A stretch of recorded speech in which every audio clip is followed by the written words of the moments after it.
third in the 200 back, fourth in the 100 back here in Mesa. So tell me about what it's been like coming off your first NCAA championships, how you got back into training so quickly, and why you wanted to come here. Well, I didn't really take too long after NCs. I took about like 3 or 4 days or so, and then we got back in the water. And I mean, swimming for Texas this year has been so much fun. I've had a really great freshman year, and like all my new teammates and swimming for Carol's been great. Just come to Mesa, get my first long course meet in since trials, just kind of see where we're at. We haven't really been training too much long course because we don't exactly have a pool right now, but just figure out where we're at the beginning of the season as well. So where are you? How do you feel about going 102 and 214? I mean, I didn't really come in with much, no expectations. Realistically, I swam one long course practice so far, so I really didn't know what to expect, but I'm pretty happy with where it ended up. So let's talk about freshman year a little bit. How did it compare to your expectations? Big 12s, NCAAs being on a team like that?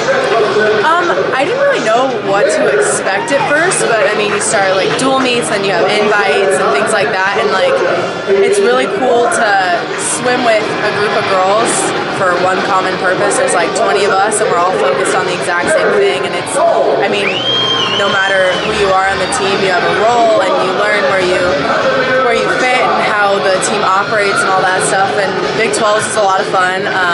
The crowd at Big 12s was great. All the parents were there, and like a couple of the rowing team showed up to support us. And then NCs was awesome. To get to do my first NCAAs and my home pool was very special. So I had a lot of fun at that meet too. Tell me about your relationship with Tasia Karosis, what you learned from her, the 2 backstrokers that you guys had this season. I love Tasia. She is an incredible, incredible person. She's so much fun to swim with in practice. She's extremely motivating. She's so genuine and so kind, and like if you ever need someone to talk to, Tasia is your girl to go to. She's seriously the best, and I'm really gonna miss her after this summer because she's swimming through the summer, and then I think she's gonna be done after that. But maybe she might come back. I would like that. I love training with her, but she's great. Yeah. How did you guys keep it a friendly rivalry, even though it was a little bit of a rivalry, right? Yeah, I definitely think it was a healthy relationship, 100%. Toss and I really pushed each other in practice, and like she would be hitting pace, and I'd be like, all right, if Tasia is doing it, I need to be doing it. So we kind of like helped each other, like, oh, like if Tasia can do it or if Claire can do it, then like I got to be right there with her, like training and pushing and all that stuff. And getting to see her get fourth and go 149 at NCs was really special. I really enjoyed that. So that meet, obviously mostly highs, but a couple roller coaster moments. So what was that last day of the meet like for you guys? How did you handle the kind of ups and downs of all that?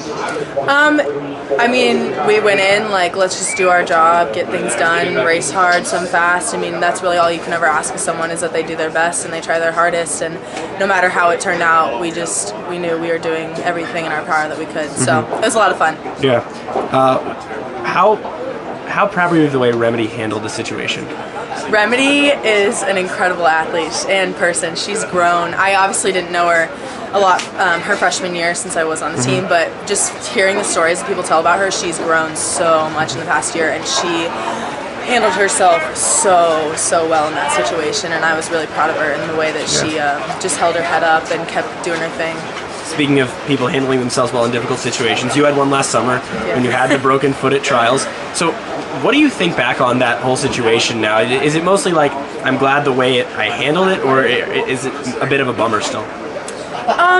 It was definitely a place for me to grow and learn. I mean, it was completely out of my control. I didn't choose to break my hand, obviously. So, but I learned a lot out of the situation, and I would have liked to have not had a broken hand, but I definitely wouldn't change the way things turned out. I think I learned more from that than I could have learned from other situations. So what's your mindset going into this summer? Obviously, people knew who you were 2 years ago. Now trying to kind of reestablish yourself among a good group of backstrokers. Yeah, the U.S. is definitely pretty deep in backstroke events, so I'm excited just to see how things turn out and do my best. Training for Carroll it's different from my club team, but I really like it, and I'm excited to see how it's going to go long course. So we'll see. Back in Indy again for nationals? Yeah, I'm excited for that. It's always good to go home. Does it old having meets in a pool you're so familiar with? I mean, I swam high school state there. I've swam club meets since I was like 9 years old, so no, honestly, I love it. And he's a fast pool. Well, it should be fun. Should be a great race this summer. Claire, thanks so much. Thank you. Thank you.